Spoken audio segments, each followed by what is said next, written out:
Good evening and thanks for joining us. Getting arrested is traumatic enough, especially if you're innocent and prove it later. But what if your mugshot showed up all over the internet anyway and you have to pay to get it taken down? Tonight, we're going inside the booming business of mugshot websites where your misfortune paves the road to their fortune. Here's ABC's Steve Osunsami. For the people whose faces are splashed across these web pages, it can be embarrassing, stigmatizing, and downright depressing. And we're not just talking about the jailhouse photos of celebrities. The real money these days is with real people. No one's meant to be in jail, so I say that I wasn't supposed to be there. No one is, but it was really a turning point in my life, my lowest point in my life.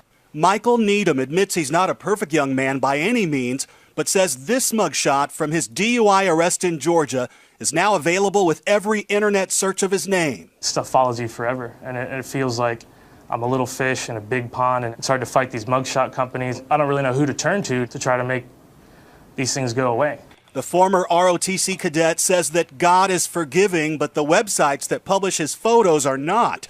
Today, he runs a moving business and says he fears he'll never escape his past. It's ridiculous to have one small chapter of your life affect the entirety of your life.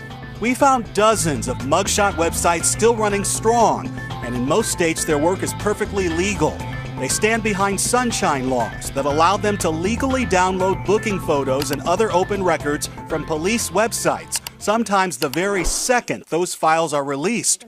Wanda Dallas worked for the Fulton County Sheriff in Georgia and is now a magistrate court judge. We all know it's wrong. Fundamentally, we know it's wrong. But in a country that just gives people the access to information, and in an age where information is available so quickly, how do you stop this? And here's where critics say the websites take it too far. Many of them still make their money by charging the people in these photos hundreds of dollars to take the pictures down. Now we're going to draw right here. Andy McMahon, a computer technician in Atlanta, says in his case he paid $75 to take down an old booking photo from a DUI.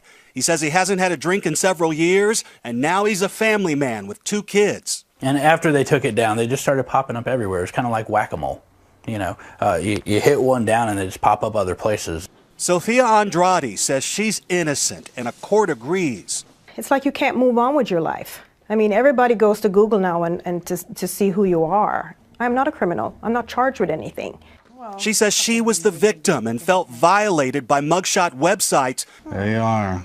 That legally published the booking photos from what she says was a false arrest from a domestic dispute. It was all later cleared from her record.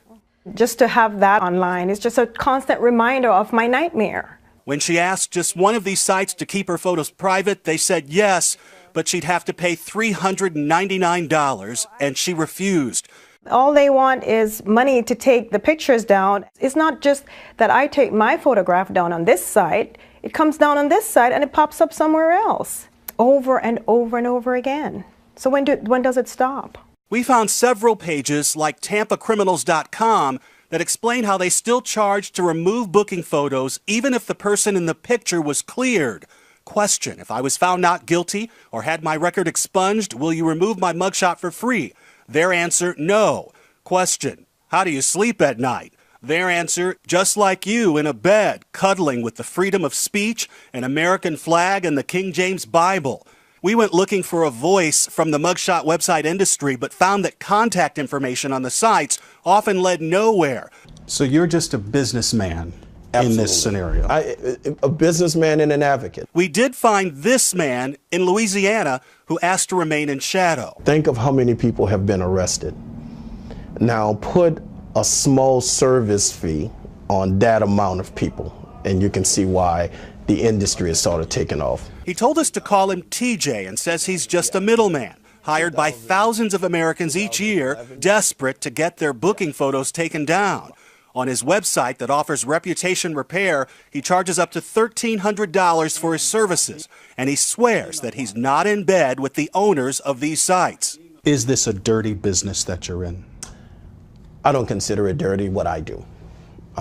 What I do is help people.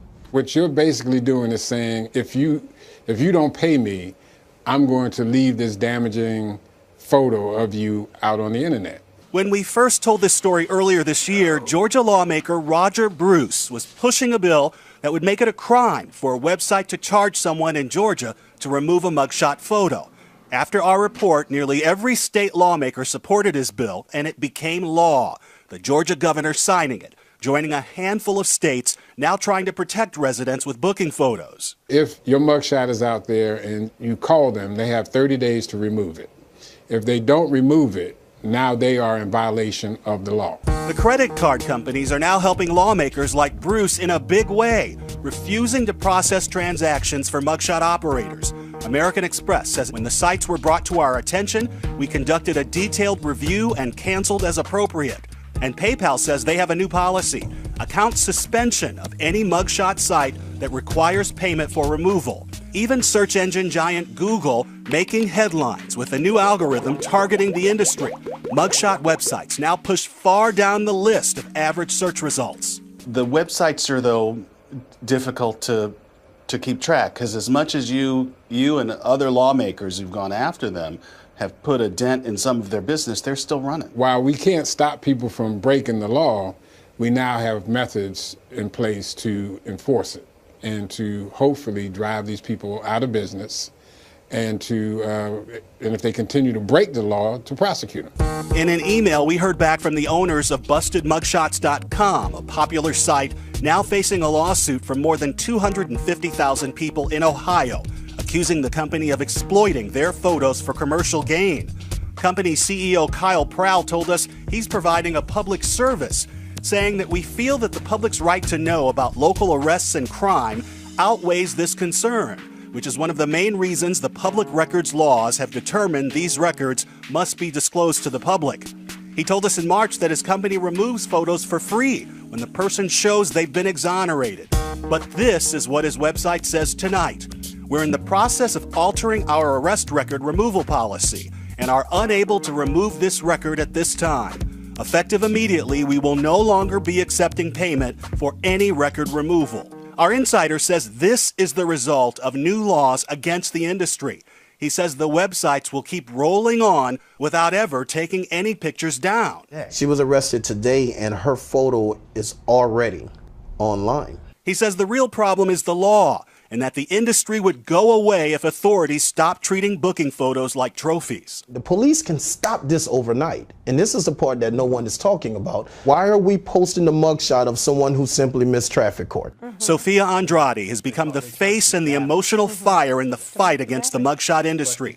She was there in Georgia the day the governor signed the new law, and she started a nonprofit to help other families fighting the websites. I had to make a decision for myself that I'm not going to let this thing beat me. Michael Needham says he's continuing in his recovery, which he says would be a lot easier if the websites weren't chasing him with these photos.